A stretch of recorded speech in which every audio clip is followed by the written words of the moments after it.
ya toh? Tapi tidak menggugurkan posisi beliau sebagai utusan Tuhan. Meskipun seandainya pengikutnya cuma satu, ya gitulah. Kalau kita mau tahu yang maksum itu siapa, ya kita harus tanya kepada Allah. Lah, bagaimana tanya kepada Allah? Orang kotor kayak begini gitu ya. Ya tanya kepada wakilnya Allah. Nah, wakilnya Allah siapa? Ya para rasul, para nabi. Ya lah. Nah sekarang siapa? Ya itu permasalahan yang sangat serius. Mungkin karena sangat seriusnya sehingga jarang dibahas di masyarakat karena rumit. Ya termasuk saya juga tidak berani membahas di forum ini gitu ya. Mas Doni silahkan hubungi HPFM kalau mau lebih detail, kita bisa personal saja. Karena itu kalau dibahas di umum nanti wah apa ya saya harus bijak-bijak deh gitulah kira-kira. Karena ini permasalahan sangat serius, sangat penting. Sayangnya itu sangat jarang dibahas, nyaris tak terdengar suaranya. Padahal kalau ayatnya terkenal loh itu ayatnya. Ya ayyuhalladzina amanu atiullah wa atiur rasul wa ulil amri minkum.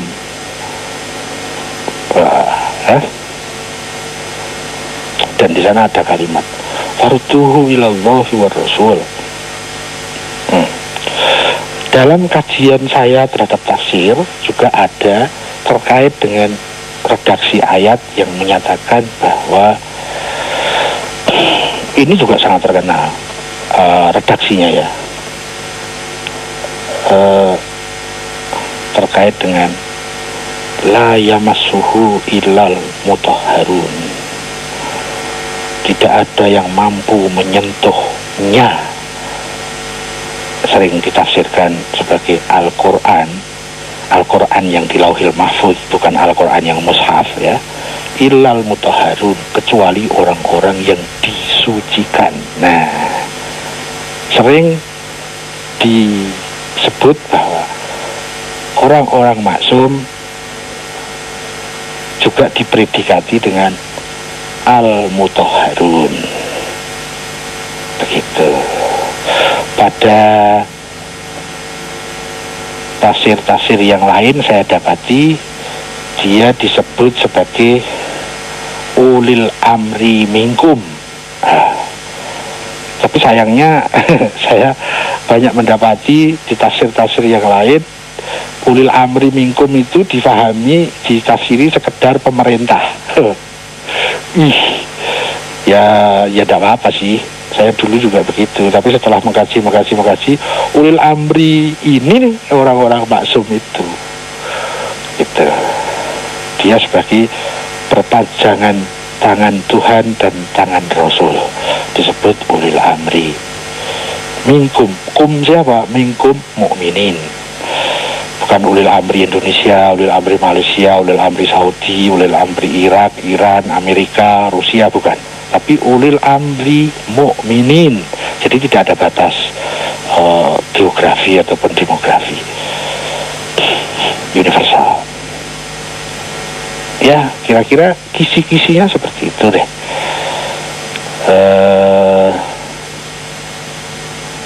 Ya deh, itu aja deh. Bro, dilanjut para bro. Ya, kita harus break dulu mungkin sih, karena ada beberapa komersial break yang harus kita dengarkan. Ya, baik.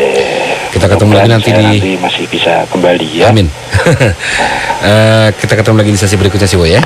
Terima kasih, Ya, assalamualaikum. Baik, itu dia. Nanti kita lanjutkan lagi di sesi berikutnya, itu di sesi kedua. Nanti saya akan coba bacakan SMS yang masuk ya, di 081-880-1058 dan juga mungkin satu penelpon di sesi nanti ya. Baik, sebelum kita lanjut untuk berproses atau untuk kembali berproses bersama Siwa Agus Hidayat dalam berproses menuju kesejahteraan diri, kita dengar dulu yang berikut ini. You're entering the slow zone. Slow Zone, Light FM. Listen live anytime, anywhere. You can enjoy 24 hours streaming on www.litefmjakarta.com. Provided by Central Online. Central Online. MNC Tower lantai 3 Suite 305 Jalan Kebun Sirih nomor 17 sampai 19 Jakarta. Telepon 021 2355 0235. Fax 021 391 7700. Central Online, the most reliable internet. Broadcasting live from 25th floor of Wisma Nusantara Tamrin number 59, Central Jakarta. 105.8 Light FM. Phone number 398-35900, 398-35901. Short message service 081-880-1058. Marketing department 525-7892. Or click www.lightfmjakarta.com. Hello? Welcome to 105.8 Light FM. The best slow hit station, 105.8 Light FM. Berproses menuju kesejatian diri. Bersama Siwo Agus Hidayat. This is Light FM, the best slow hit station. Baik, Letalians, kita lanjutkan lagi sharing bersama Siwo Agus Hidayat dalam berproses menuju kesejatian diri. Edisi hari ini hari Kamis tanggal 27 Oktober 2011. Dan ya, kita coba terima satu penelpon ya, Siwo ya. Silakan 021398350905 kembali saya buka. Assalamualaikum. Waalaikumsalam. Dengan siapa ini? Assalamualaikum warahmatullahi wabarakatuh. Waalaikumsalam warahmatullahi wabarakatuh. Kemana aja nih, udah lama tidak terdengar suaranya ini. Iya. Terima kasih. Ada hal yang saya ingin sharingkan Pak Siro. Di dalam khutbah Jumat itu himbauan untuk bertakwa itu salah satu rukun yang harus dibaca. Ya ayyuhalladzina amanu taqullah, atau ya ayyuhannas ittaqullah haqqa tuqatih wa la tamutunna illa wa antum muslimun. Pokoknya manusia itu dianjurkan untuk senantiasa beriman dan meningkatkan ketakwaannya, karena hanyalah mereka yang bertakwalah yang bisa mewariskan surganya Allah. Kemudian di sisi lain juga hanyalah mereka yang bertakwalah yang Allah berikan rezeki yang tidak disangka-sangka. Yang saya ingin sharingkan, mohon dikoreksi tentang pemahaman saya ini Pak Sibo, bahwa orang yang bertakwa itu adalah orang yang sangat kreatif, sangat mandiri, sangat tinggi tauhidnya, senantiasa bertasbih, senantiasa berzikir, bertafakur kepada Allah. Bukan seluruh potensi kemanusiaannya dia kahkan untuk sujud dan rukuk di hadapan Allah SWT. Jadi benar-benar nilai-nilai kemanusiaan itu tereksplorasi secara maksimal, hingga bagi orang bertakwa itu tidak mengenal nganggur. Bagi orang bertakwa itu selalu produktif, selalu bersabar, selalu bersyukur. Jadi sehingga ketika saya pemahaman itu dihadapkan pada sebuah realitas bahwa ada orang Islam itu ada yang nganggur, ada yang membuat kerusuhan, sesungguhnya kita harus menyatakan bahwa dia Muslim tapi dia bukan termasuk orang yang bertakwa. Jadi kira-kira demikian Pak Syo, mohon pencerahan lebih lanjut. Assalamualaikum warahmatullahi wabarakatuh. Waalaikumsalam warahmatullahi wabarakatuh. Itu satu penelponnya sih, Bu ya.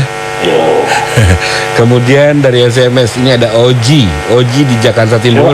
sedikit. Oji. Ozi. OJI, Oji. Iya, oke. Pertanyaannya adalah, Assalamualaikum Siwo. Waalaikumsalam. Siwo, tolong dijelaskan tentang bid'ah, iman, dan juga togut. Apa? Bid'ah? Iman Nah. dan juga togut. Oke. Oke, itu yang pertama.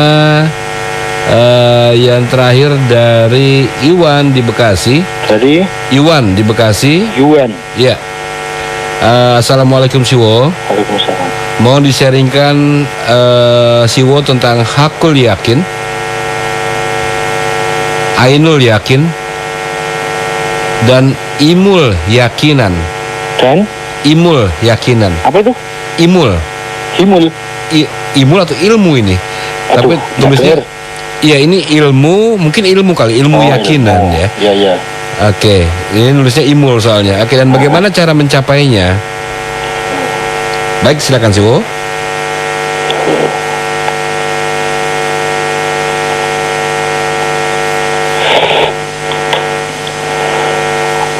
Kita mulai dari Mas Usman Khairul.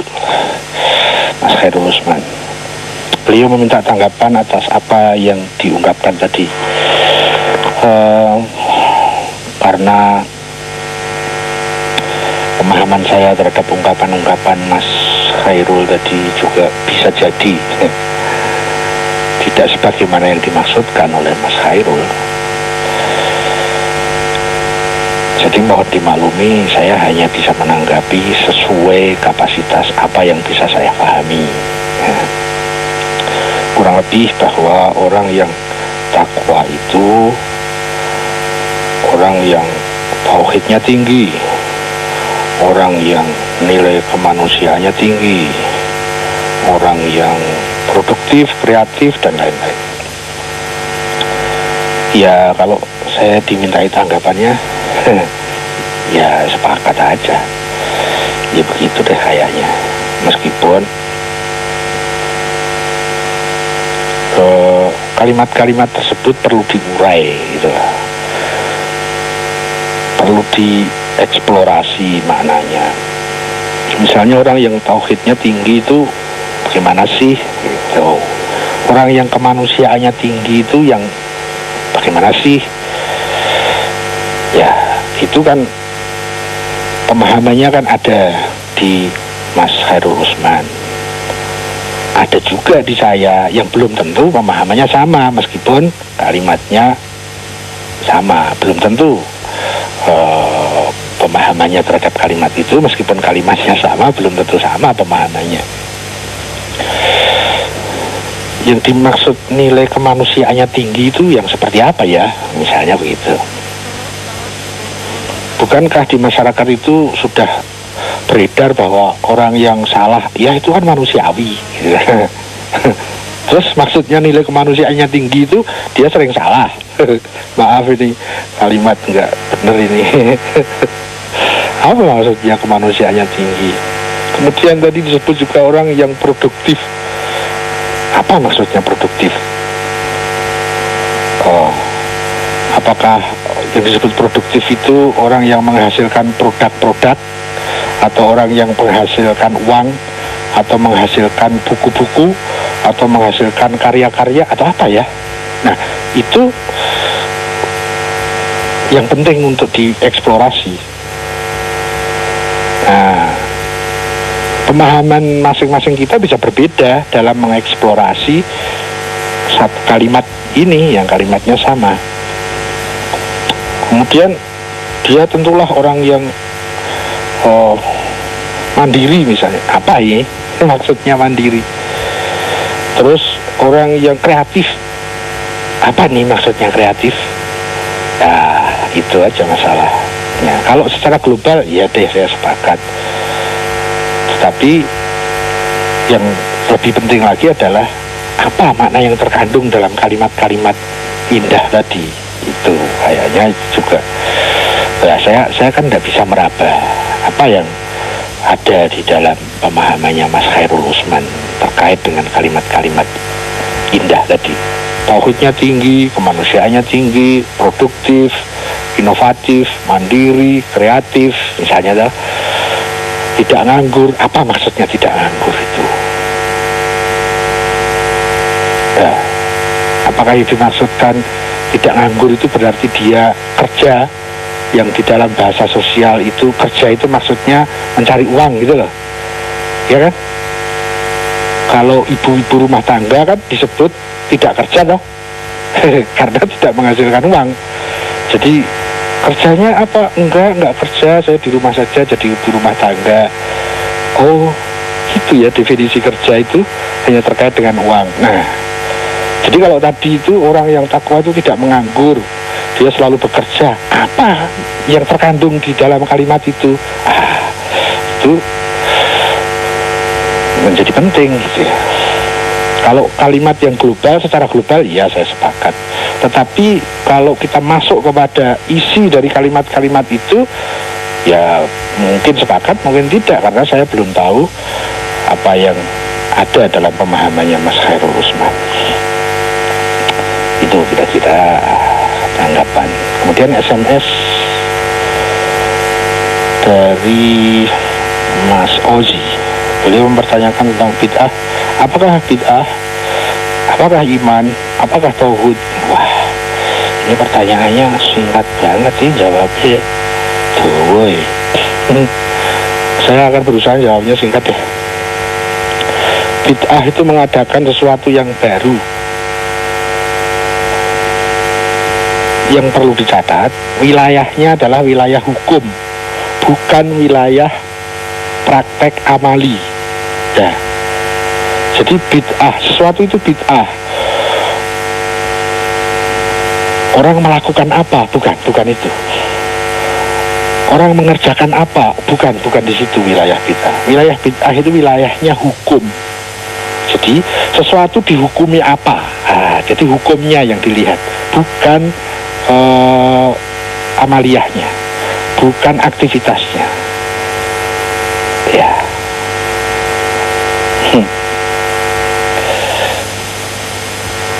Karena itu kaitannya dengan wilayah hukum,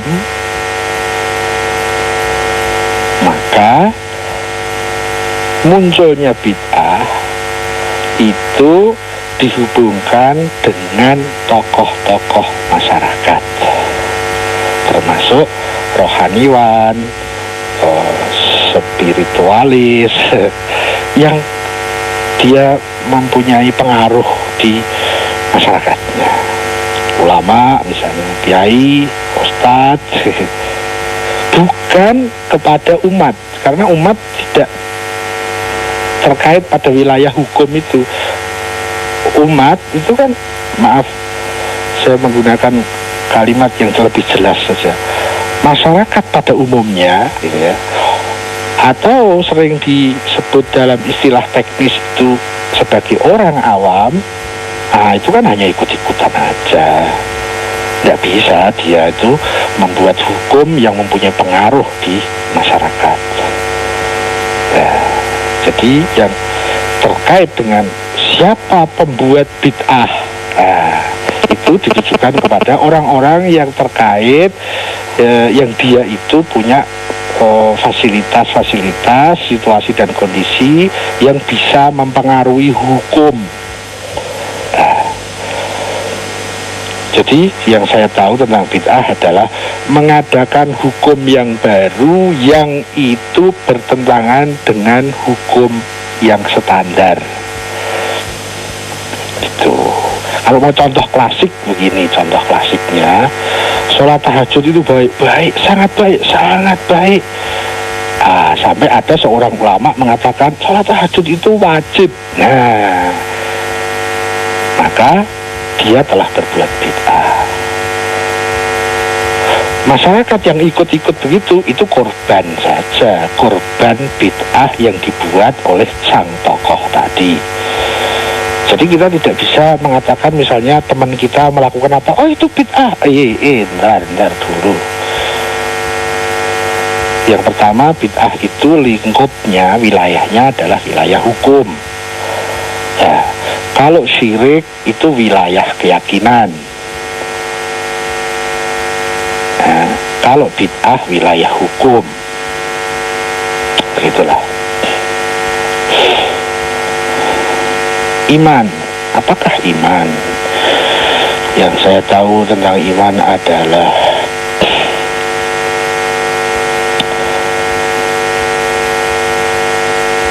ikatan keyakinan. Jadi seseorang punya keyakinan yang sudah mengikat dirinya. Itulah iman. Jadi bukan hanya keyakinan. Seseorang punya keyakinan, dan keyakinan itu sudah mendominasi dirinya.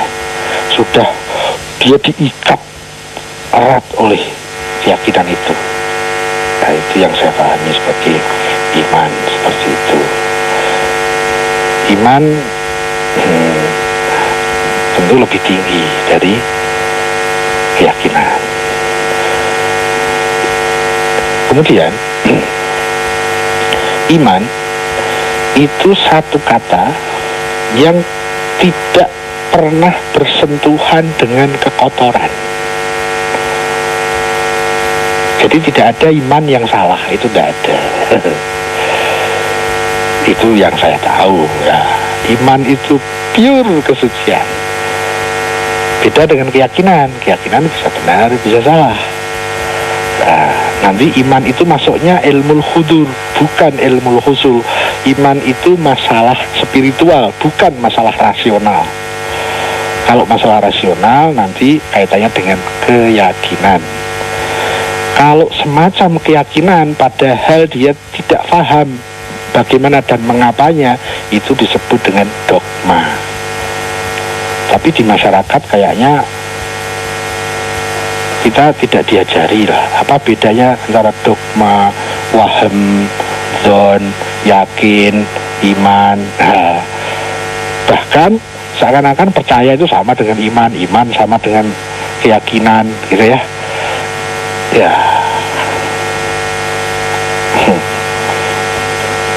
Mari kita percaya. Mari kita beriman. Seakan-akan sama ini. Yakinlah, saya gitu ya. Ya. Kemudian tauhid globalnya tentang tauhid itu penguasa pada komunitas tertentu yang dia disebut penguasa di daerahnya, dan dia itu memposisikan diri sebagai penentang Tuhan.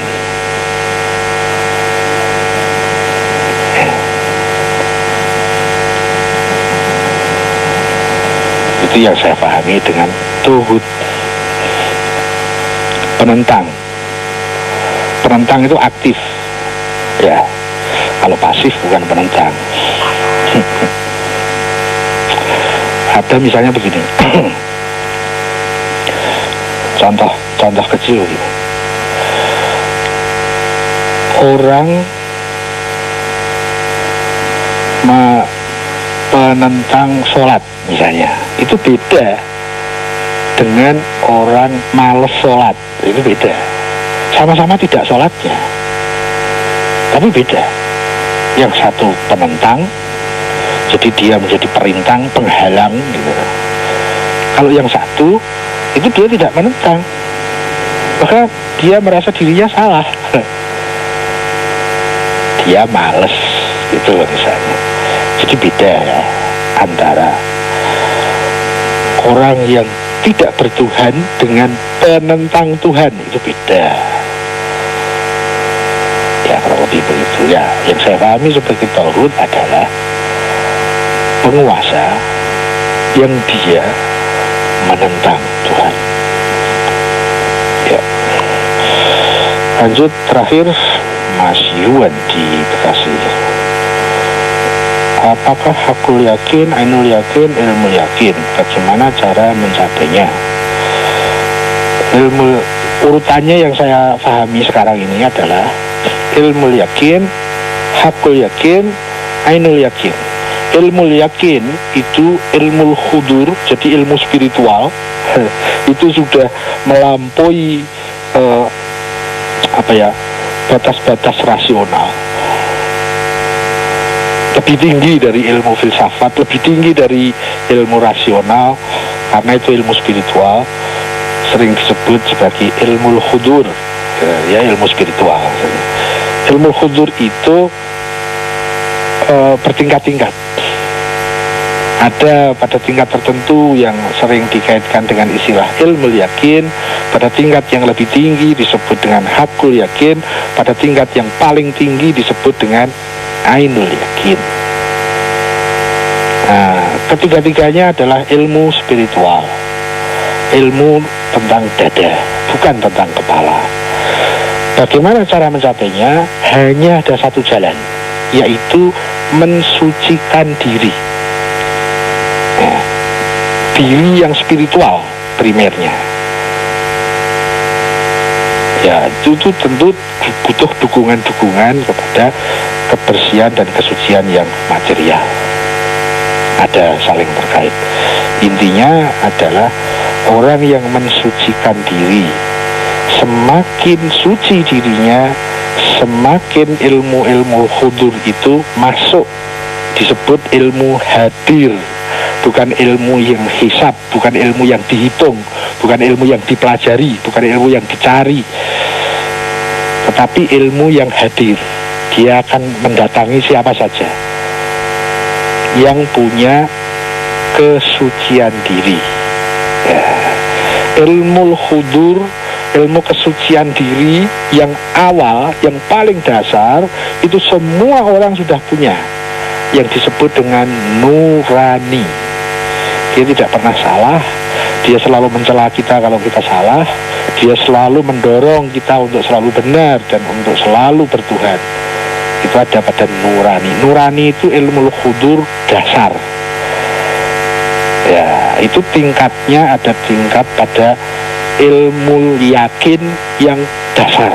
Itu disebut nurani. Nah, semakin kita mensucikan diri, maka akan semakin tinggi, akan semakin luas wadah kesuciannya, akan semakin banyak ilmu hudur yang datang. Jadi cara menggapainya tidak dengan mempelajari, tetapi dengan pensucian diri. Beda dengan ilmu-ilmu keyakinan, ilmu rasional, ya, ilmu argumentasi, ya, itu semua kan ilmu kepala. Ya, sains, teknologi itu semua ilmu kepala. Nah, nanti ada ilmu spiritual. Kita punya mata fikir dan ada nanti mata hati. Bagaimana cara mencapainya? Mata hati itu tidak akan pernah bisa melek kalau tidak dengan cara pensucian diri. Apa praktisnya pensucian diri? Ya, kita harus memasukkan yang suci-suci, melakukan yang suci-suci, melihat, mendengar, bicara, berpikir, berperasaan yang suci-suci. Kita gusur yang kotor-kotor. Itu cara yang pelan-pelan. Kalau mau cara revolusioner, cepat, itu disebut dengan taubat nasuha. Itu pensucian diri. Nah, ya gitu. Itu teorinya begitu. Teorinya mah gampang, prakteknya. Teorinya saja sulit, apalagi prakteknya gitu kali. Saya kira sampai di sini. Bagaimana, Bes? Sudah selesai sih, Wo? Sudah selesai? Halo, suaranya kecil. Sudah selesai sih, Wo? Ya sudah. Oh, sudah ya. Ya, terserah. Oke, baik. Ya, katanya kita harus tutup acara ini sih, Wo. Jadi insya Allah minggu depan kita kembali. Memang sudah 10:30. Sedikit lagi sih, Wo. Ya kan dikit lagi. Jadi mau dicoba lagi satu pertanyaan. Iyalah, tambah satu. Oke, baik. Kontraknya habis. Kontraknya belum habis ya? Iyalah. Ada kontrak tuh sih, Wo. Ada.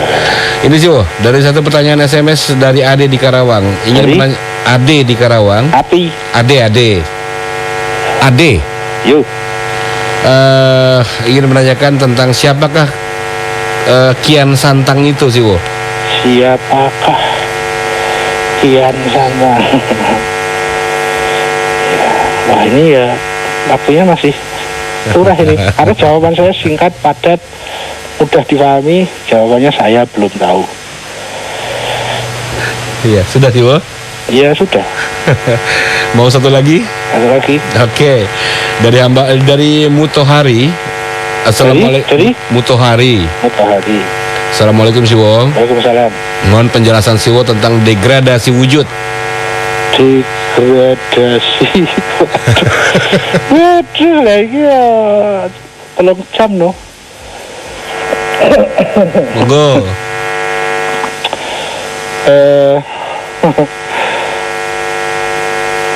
Iya deh, terima kasih Mas Mutahari. Jangan dikasih D dong. Gradasi wujud, bukan degradasi. Oh itu selisih sedikit tapi bedanya jauh sekali. Gradasi wujud, ya, bukan degradasi. Kalau degradasi itu ada bentuk penurunan mutu, penurunan nilai, nah itu degradasi.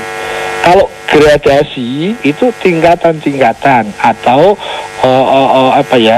kalau ada kan gradasi warna antara yang satu ini pikselnya sekian, yang satu pikselnya sekian, gitu. Jadi ada warna yang ruangnya padat sekali, ya, sehingga dia membentuk warna yang jelas. Ada yang warnanya tidak padat sehingga menjadi bentuknya transparan, misalnya seperti itu. Nah, itu gradasi, bukan degradasi. Walau kalau degradasi wujud ya, wah, nanti efek pemahamannya jauh sekali. Yang saya tahu kalau terkait dengan wujud itu eksistensi, ya, wujud itu keberadaan, itu ada gradasi wujud, ya. Maksud saya adalah antara ada satu dengan ada yang lain, meskipun sama-sama ada, tapi mutunya berbeda. Ya. Misalnya begini, saya ada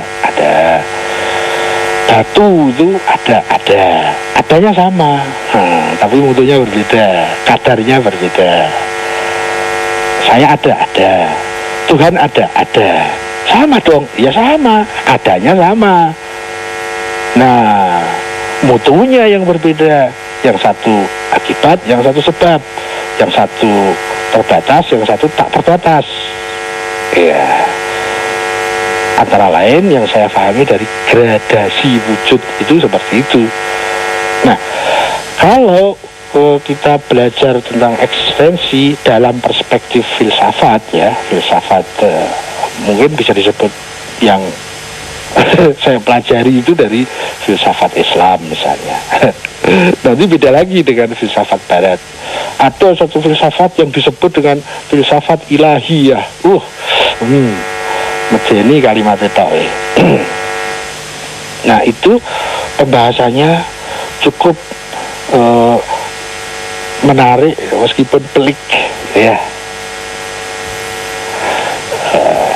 Jadi misalnya begini.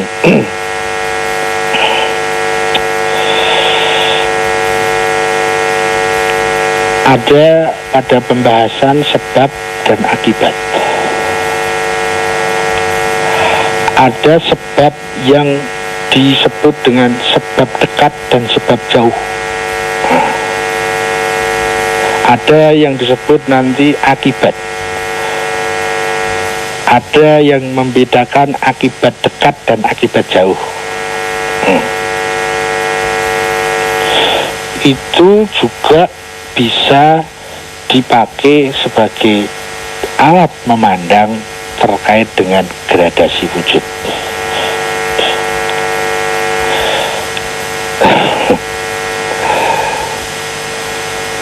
Gini aja deh, sebab dan akibat, kedua-duanya eksis. Jadi sebabnya ada, akibatnya juga sudah terjadi, kedua-duanya ada. Tetapi gradasi eksistensinya berbeda, karena yang satu itu berposisi sebagai jauhar, yang satu berposisi sebagai arat. Sebab itu berposisi sebagai substansi, sementara akibatnya itu berposisi sebagai aksiden. Saya ada, kemudian bayangan saya ada di kamar ini dan ada lampunya, jadi ada bayangannya. Bayangan itu juga ada, saya ada, sama-sama ada, tapi mutunya jauh berbeda, kadarnya jauh berbeda. Adanya bayangan saya itu sangat bergantung dengan adanya saya. Kalau saya tidak ada, bayangan itu juga tidak ada. Atau nanti juga terkait lagi, adanya bayangan itu sebab dekatnya saya, tapi sebab jauhnya itu karena ada cahaya. Kalau tidak ada cahaya, tidak akan ada bayangan. Misalnya seperti itu. Nah, mungkin yang agak maaf ini, yang agak menarik itu sering sesuatu itu diberi istilah ada, padahal tidak ada.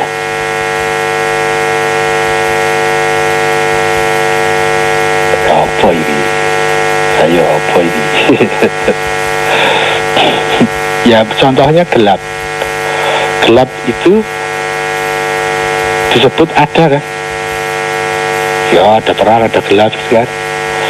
Tapi kalau kita nanti cermati lagi, kita bedah ya dengan pisau yang cukup tajam, gelap itu tidak ada. Gelap itu hanya satu istilah untuk memberikan perbandingan dengan terang. Pada saat tidak terang itu namanya gelap, atau dikaitkan dengan cahaya. Ketiadaan cahaya itulah gelap. Jadi gelap itu tidak ada. Tetapi dalam istilah sosial disebut ada, gitu ya. Seperti contoh lagi begini. Pada saat kita belajar tentang perpangkatan imajiner, ya, pada saat kita belajar kalkulus misalnya, belajar matematika deh, kan ada disebut min 3 misalnya, ya. Dalam hukum matematik min 3 itu ada, sehingga lo bilangan kok min itu ya. Ya namanya bilangan. Itu sesuatu yang tidak ada tapi kita anggap ada. Kita mempunyai bahasa sosial, punya kesepakatan bahwa itu ada. Bilangan imajiner itu tidak ada. Nah nanti dia adanya hanya di dalam konsepsi, begitu. Hanya adanya dalam pikiran. Padahal realitasnya itu tidak ada. Apa contohnya? Yaitu perpangkatan minus, bilangan minus, bilangan-bilangan imajiner. Itu tidak ada. Sebagaimana nanti buruk. Buruk itu tidak ada. Buruk adalah satu istilah yang merupakan hasil banding pada saat sesuatu yang sempurna dibandingkan yang dengan kurang sempurna. Maka yang kurang sempurna disebut buruk pada saat dibandingkan yang sempurna. Atau begini, buruk itu ketiadaan baik. Nah, nanti misalnya kan Tuhan itu maha pencipta, setiap yang ada itu kan mesti ada yang mencipta. Setiap yang ada itu kan ciptaan yang maha ada. Kan buruk ada. Ya, padahal mengadakan keburukan itu kan buruk. Tuhan buruk dong. Nanti ada pada pembahasan baik dan buruk. Buruk itu tidak ada. Buruk hanya sebuah istilah yang menggambarkan di sana tidak ada kebaikan. Itulah buruk. Ya, itu namanya istilah bagaimana kita bisa menyampaikan apa yang kita pahami. Maka kita menggunakan istilah-istilah agar kita memahami satu istilah bahwa itu buruk, di sana tidak ada kebaikan, kita sebut itulah buruk. Ya, yang ada adalah gradasi kebaikan. Gradasi kebaikan. rapot nilainya 6, itu buruk kalau dibandingkan 7. Tapi dia baik kalau dibandingkan 5. Buruk adalah sebuah nilai perbandingan bila dibandingkan dengan yang lebih bermutu. Buruk pada saat di sana ada kita pandang nilai ketiadaan sempurna, itu buruk. Di sana tidak ada kebaikan, itu buruk. Pada saat 6 disebut buruk, maka perbandingannya mesti 7. Karena kalau dibandingkan dengan 5, baik. Kebaikan itu eksis. Semua ciptaan Tuhan itu baik. Buruk tidak pernah dicipta karena tidak ada. Tapi waduh, ini harus begadang ini kalau bahas tentang itu. Nah, itu tadi contoh ada gradasi nilai-nilai kebaikan. Maka di sana ada istilah buruk, padahal buruk itu tidak ada. Ada gradasi wujud, sampai ada sesuatu yang disebut tidak ada itu ada. Misalnya gitu kan, tidak ada kok ada. Tidak ada itu ada enggak? Ya ada lah. Loh, tidak ada kok ada, gimana sih? Tidak ada ya tidak ada. Tidak ada kok ada. Ada dan tidak ada itu kontradiktif, tidak bisa menyatu. Sesuatu yang tidak ada ya tidak ada, yang ada ya ada. Begitulah.